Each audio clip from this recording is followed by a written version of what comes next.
সূর্যের কাছে গিয়ে ইতিহাস গড়ল নাসা। শুক্রবার যুক্তরাষ্ট্রের মহাকাশ সংস্থা নাসার একটি মহাকাশযান সফলভাবে সূর্যের কাছাকাছি যেতে সক্ষম হয়।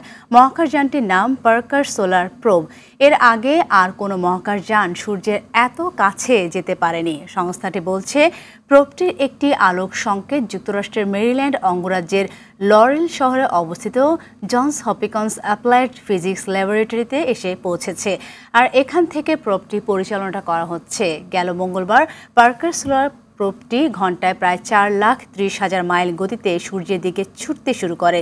প্রতিকূলতা পাড়ি দিয়ে অবশেষে তার সূর্য পৃষ্ঠে প্রায় 38 লাখ মাইল কাছাকাছি পৌঁছতে সক্ষম হয়।